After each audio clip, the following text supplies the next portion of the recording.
Assalamualaikum warahmatullahi wabarakatuh. Perkenalkan, kami dari kelompok 3 Sistem Akuntansi yang beranggota 5 orang, yaitu Muhammad Hanafi, Serlina Tasya, Atarikna Rasel Burhan, Agustina Putri Dewita, Dewisa Marlina. Baiklah, di sini kami akan menampilkan hasil dari presentasi kelompok kami dengan judul Sistem Akuntansi Pembelian dan Hutang. Bismillahirrahmanirrahim. Assalamualaikum warahmatullahi wabarakatuh. Perkenalkan, nama saya Dewisa Marlina dengan nomor BP 2001071034. Saya berasal dari kelompok 3. Di sini saya akan menjelaskan mengenai jaringan prosedur yang membentuk sistem akuntansi pembelian. Nah, ada beberapa jaringan prosedur yang membentuk sistem akuntansi pembelian itu sendiri adalah yang pertama yaitu prosedur permintaan pembelian. Fungsi gudang mengajukan permintaan pembelian dalam bentuk formulir surat ke permintaan pembelian kepada fungsi pembelian. Nah, prosedur yang kedua adalah prosedur permintaan penawaran harga dan pemilihan pemasok. Fungsi pembelian mengirimkan surat permintaan penawaran harga kepada para pemasok untuk memperoleh informasi mengenai harga barang dan berbagai syarat pembelian yang lain. Nah, prosedur yang ketiga adalah prosedur order pembelian. Fungsi pembelian mengirimkan surat order pembelian kepada pemasok yang dipilih dan diberitahukan kepada unit-unit organisasi lain dalam perusahaan mengenai order pembelian yang sudah dikeluarkan perusahaan. Nah, yang keempat yaitu prosedur penerimaan barang. Fungsi penerimaan barang melakukan pemeriksaan mengenai jenis, kuantitas, dan mutu barang atau kualitas yang diterima, lalu membuat laporan penerimaan barang. Nah, prosedur yang selanjutnya adalah prosedur pencatatan utang. Di sini fungsi akuntansi memeriksa dokumen-dokumen yang berhubungan dengan pembelian dan faktur dari pemasok dan mengarsipkan dokumen dan mencatatnya sebagai utang. Nah, dan yang terakhir yaitu prosedur distribusi pembelian. Meliputi distribusi rekening yang didebit dari transaksi pembelian untuk kepentingan pembuatan laporan manajemen. Nah, dari penjelasan saya tadi dapat kita lihat yaitu bagan atau flowchart yang menggambarkan prosedur pembelian ini. Yang pertama dari bagian gudang itu sendiri, dimulainya yaitu dari memeriksa persediaan barang.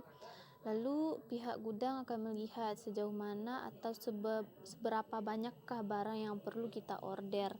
Nah, selanjutnya membuat list permintaan pembelian, lalu akan dikirim kepada bagian pembelian. Nah, di bagian pembelian akan mencari pemasok dan info harga barang tersebut. Nah, kemudian membuat surat permintaan penawaran dan kemudian dikirim kepada bagian supplier atau pemasok. Nah, kemudian si pemasok membuat surat penawaran harga dan dikirim dan dilanjutkan lagi kepada bagian penerimaan barang. Nah, setelah disetujui maka barang tersebut akan dikirim kepada si customer tadi. Dikirim lalu diperiksa, lalu setelah sesuai maka akan dikirim barang tersebut bersama fakturnya ya. Dan selanjutnya di bagian akuntansi, setelah barang diterima maka kita sebagai bagian akuntansi harus mencatat berapakah total pengeluaran kita untuk memenuhi atau mendapatkan barang tersebut. Tentunya kita melakukan pembelian secara kredit dan akan menimbulkan utang. Nah, bagian akuntansi lah yang akan membuat laporan pembelian kreditnya. Selanjutnya adalah informasi yang diperlukan oleh manajemen. Adapun informasi yang diperlukan oleh manajemen meliputi beberapa hal. Yang pertama yaitu jenis persediaan yang telah mencapai titik pemesanan kembali. Artinya, manajemen harus tahu apa saja barang-barang yang perlu dipesan kembali atau sudah mencapai batas akhir persediaan. Nah, selanjutnya order pembelian yang dikirim kepada pemasok. Nah, apa saja barang yang telah mengurangi persediaan atau persediaannya telah menipis, maka kita akan mengirimkan surat order pembelian kepada pemasok. Nah, tim manajemen tentu harus mengetahui hal tersebut. Nah, selanjutnya adalah order pembelian yang telah dipenuhi oleh pemasok. Artinya, ketika kita mengirimkan order pembelian, maka tentunya akan ada balasan dari pemasok tersebut kepada kita. Nah, tentunya kita harus melaporkan dulu kepada pihak manajemen bahwa pemasok telah memenuhi permintaan kita dalam mengirim surat order pembelian kemarin. Nah, selanjutnya adalah total utang dagang pada tanggal tertentu.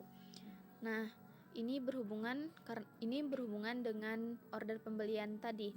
Karena kita melakukan pembelian secara kredit, tentunya akan timbul kewajiban kita kepada pemasok tersebut, yang artinya kita memiliki utang pada pemasok tersebut. Nah, selanjutnya adalah saldo utang dagang kepada para pemasok tertentu.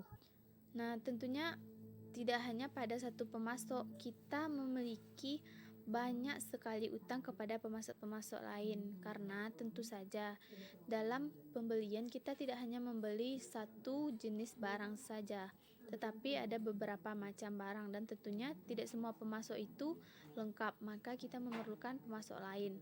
Nah, hal itulah yang menyebabkan kita memiliki utang kepada para pemasok tersebut. Nah, selanjutnya adalah tambahan kuantitas dan harga pokok persediaan dari pembelian. Ketika kita membeli barang, tentunya menambah persediaan kita, maka kuantitas kita akan semakin meningkat, dan harga pokok persediaan dari pembelian pun akan bertambah. Dan selanjutnya adalah daftar harga barang dagang atau daftar bahan baku yang relatif penting. Dan yang terakhir adalah kontrak pembelian dan realisasinya. Nah, Assalamualaikum warahmatullahi wabarakatuh. Perkenalkan, saya Atarik Narasa Burhan dengan nomor NIM 210 722 041. Baiklah teman-teman, di sini saya akan melanjutkan pembahasan materi sebelumnya dari rekan saya, yaitu Devisa.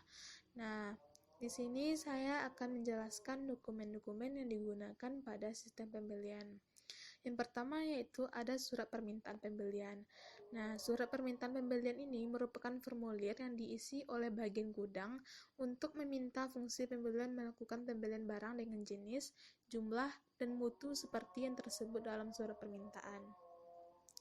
Jika surat order pembelian telah dibuat, maka fungsi pembelian kemudian mengisi informasi nama pemasok, harga, dan nomor surat order pembelian ke dalam surat permintaan pembelian berulang kali dan mengirim kembali dokumen tersebut ke fungsi gudang untuk disimpan lagi sebagai lampiran kartu gudang. Yang kedua yaitu surat permintaan penawaran harga. Nah, surat permintaan penawaran harga ini merupakan dokumen yang digunakan untuk meminta penawaran harga bagi barang yang pengadaannya tidak bersifat berulang kali terjadi atau tidak repetitif, yang menyangkut jumlah rupiah pembelian besar. Yang ketiga yaitu surat order pembelian. Nah, surat order pembelian ini digunakan untuk memesan barang kepada pemasok yang telah dipilih. Nah, yang keempat yaitu laporan penerimaan barang. Dokumen ini dibuat oleh fungsi penerimaan untuk menunjukkan bahwa barang yang diterima dari pemasok telah memenuhi jenis, mutu, spesifikasi, dan kuantitas seperti yang tercantum dalam order pembelian. Yang kelima yaitu surat perubahan order pembelian. Nah, di dalam surat ini diperlukan perubahan terhadap isi surat order yang pembelian sebelumnya telah diterbitkan. Perubahan tersebut dapat berupa kuantitas, jadwal penyerahan barang, spesifikasi, penggantian atau substitusi, atau hal lain yang bersangkutan dengan perubahan desain atau bisnis. Nah, yang terakhir yaitu ada bukti kas keluar. Nah, dokumen ini dibuat dengan tujuan untuk dasar pencatatan transaksi pembelian. Dokumen ini berfungsi sebagai perintah pengeluaran kas untuk pembayaran utang kepada pemasok dan sekaligus berfungsi sebagai surat pemberitahuan kepada kreditur mengenai maksud pembayaran. Nah, teman-teman, materi selanjutnya yang akan saya bahas yaitu catatan akuntansi yang digunakan pada sistem pembelian. Menurut Mulyadi, catatan akuntansi pembelian tunai yang digunakan untuk mencatat transaksi pembelian tunai meliputi: yang pertama, adanya register bukti kas keluar. Nah, apabila dalam pencatatan utang perusahaan menggunakan voucher payable procedure, maka jurnal yang digunakan untuk mencatat transaksi pembelian tunai ini adalah register bukti kas keluar. Yang kedua yaitu jurnal pembelian. Nah, jika di dalam pencatatan utang perusahaan menggunakan account payable procedure, maka jurnal yang digunakan untuk mencatat transaksi pembelian tunai adalah jurnal pembelian. Yang ketiga yaitu ada kartu utang. Nah, jika di dalam pencatatan utang perusahaan menggunakan account payable procedure, maka buku pembantu yang digunakan untuk mencatat utang kepada pemasok adalah kartu utang. Dan yang keempat yaitu kartu persediaan. Dalam sistem akuntansi pembelian tunai, kartu persediaan ini berguna untuk mencatat harga pokok persediaan yang dibeli. Nah, baiklah teman-teman, sekian pembahasan materi dari saya. Materi selanjutnya akan dibahas oleh rekan saya selanjutnya. Baiklah, sekian terima kasih. Assalamualaikum warahmatullahi wabarakatuh.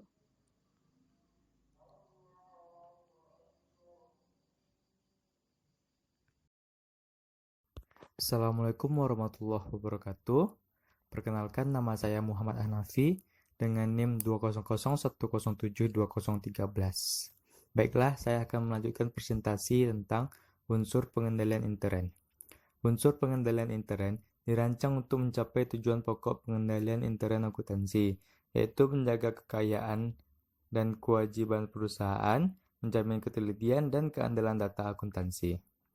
Unsur pokok sistem pengendalian intern terdiri dari organisasi, sistem otorisasi, dan prosedur pencatatan dan praktik yang sehat. Yang pertama, organisasi, yaitu terdiri dari A. Fungsi pembelian harus terpisah dari fungsi penerimaan. B. Fungsi pembelian harus terpisah dari fungsi akuntansi. C. Fungsi penerimaan harus terpisah dari fungsi penyimpanan barang. Dan D. Transaksi pembelian harus dilaksanakan oleh fungsi gudang, fungsi pembelian, fungsi penerimaan, dan fungsi akuntansi. Yang kedua, sistem otorisasi dan prosedur pencatatan, yaitu terdiri dari A. Surat permintaan pembelian diotorisasi oleh fungsi gudang untuk barang yang disimpan dalam gudang atau fungsi pemakai barang untuk barang yang langsung pakai. B. Surat order pembelian otorisasi oleh fungsi pembelian atau pejabat yang lebih tinggi. C. Laporan penerimaan barang diotorisasi oleh fungsi penerimaan barang. D. Bukti kas keluar diotorisasi oleh fungsi akuntansi atau pejabat yang lebih tinggi. E. Pencatatan terjadinya utang didasarkan pada bukti kas keluar yang didukung dengan surat order pembelian, laporan penerimaan barang, dan faktur dari pemasok. Dan F.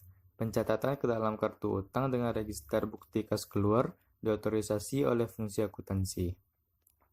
Yang ketiga, praktik yang sehat, yaitu terdiri dari A. Surat permintaan pembelian bernomor urut tercetak dan pemakaiannya dipertanggungjawabkan oleh fungsi gudang.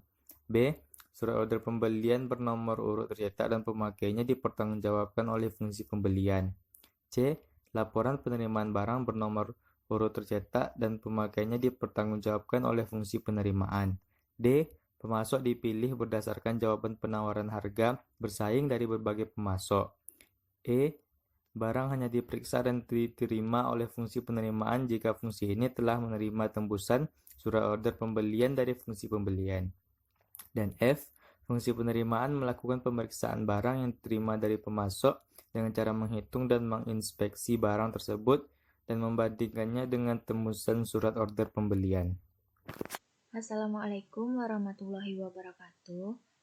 Saya Serli Natasha. Di sini saya akan membahas mengenai bukti transaksi yang digunakan. Jadi, bukti transaksi yang digunakan ada 6. Yang pertama, permintaan pembelian. Bukti ini datang dari bagian yang membutuhkan barang atau dari gudang, tergantung sistem yang berlaku. Yang kedua, permintaan daftar harga. Bagian pembelian biasanya secara periodik meminta daftar harga barang kepada pemasok atau daftar pemasok. Yang ketiga, pesanan atau order pembelian. Bila pemasok tersebut sudah dapat dipilih, maka bagian pembelian akan menerbitkan pesanan atau order pembelian. Yang keempat, laporan penerimaan barang. Bila barang sudah datang, bagian penerimaan barang akan menerima barang, mengecek kuantitas dan kualitas barang, kemudian menerbitkan laporan penerimaan barang. Dan yang kelima, faktur dari pemasok. Bila barang yang dipesan sudah datang, biasanya pemasok segera mengirimkan faktur. Dan yang terakhir, yang keenam, yaitu voucher utang. Bila seluruh dokumen sudah lengkap dan benar, kemudian diterbitkan voucher utang. Dokumen ini merupakan surat perintah untuk membayar sejumlah tertentu kepada pihak tertentu dan waktu tertentu.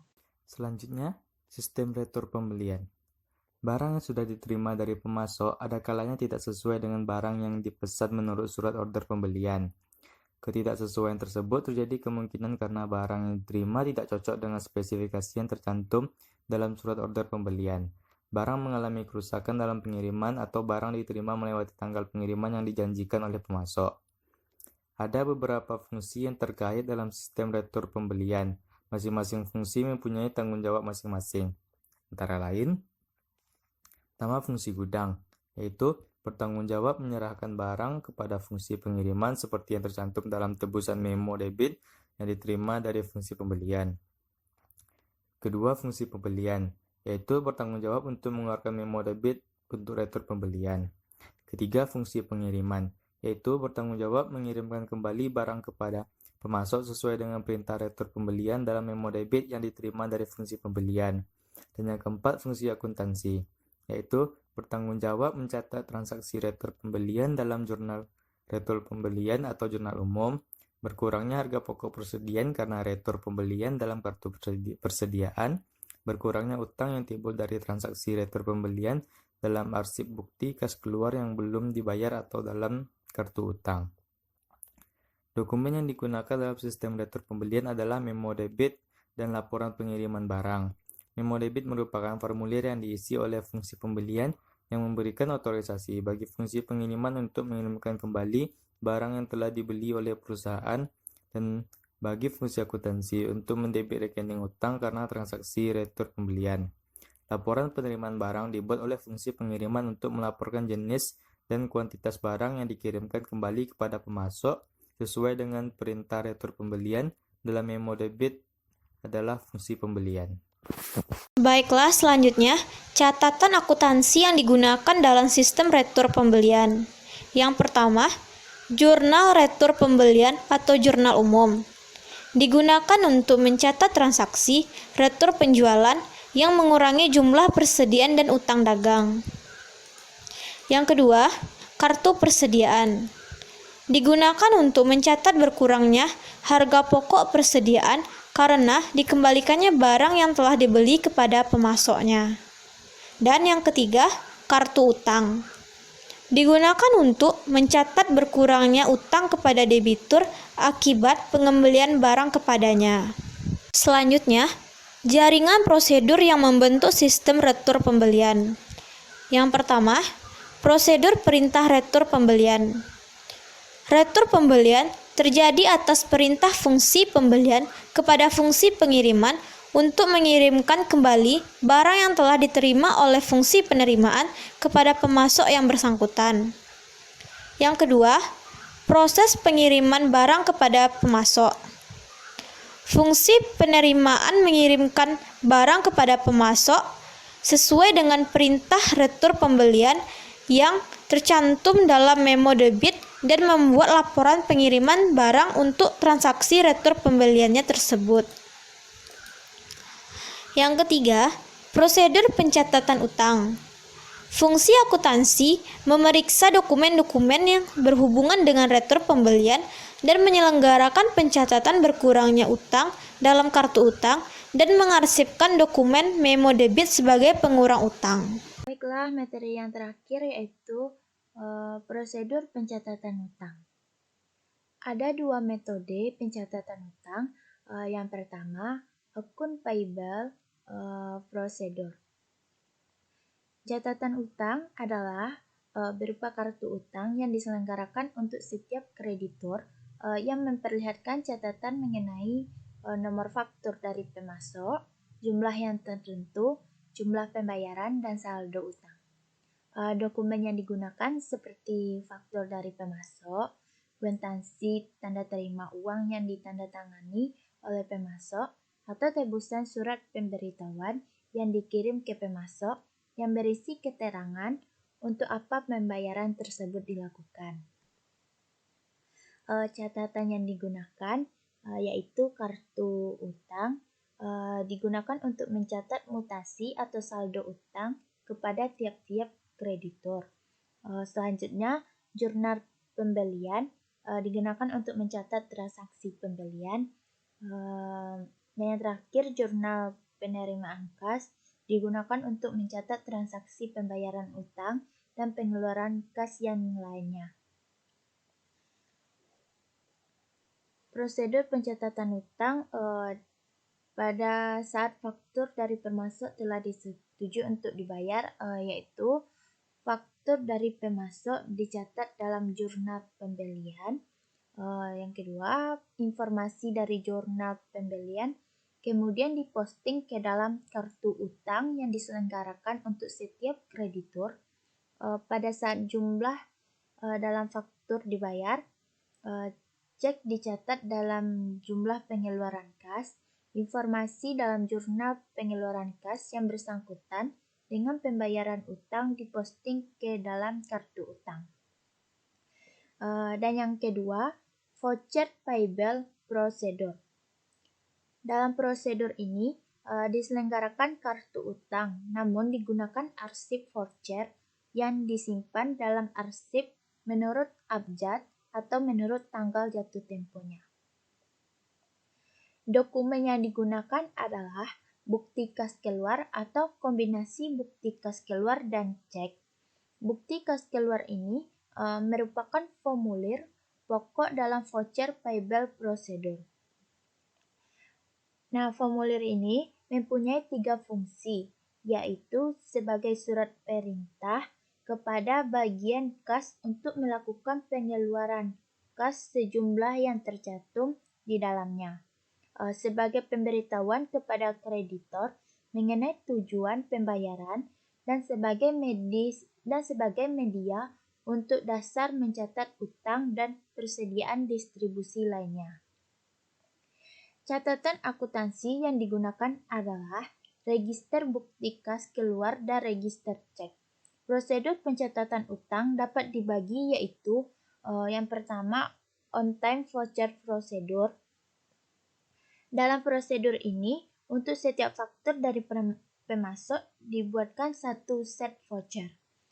Yang kedua, build up voucher procedure. Dalam prosedur ini, satu set voucher dapat digunakan untuk menampung lebih dari satu faktur dari pemasok.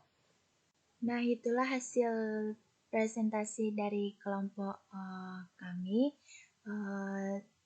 Terima kasih. Wassalamualaikum warahmatullahi wabarakatuh.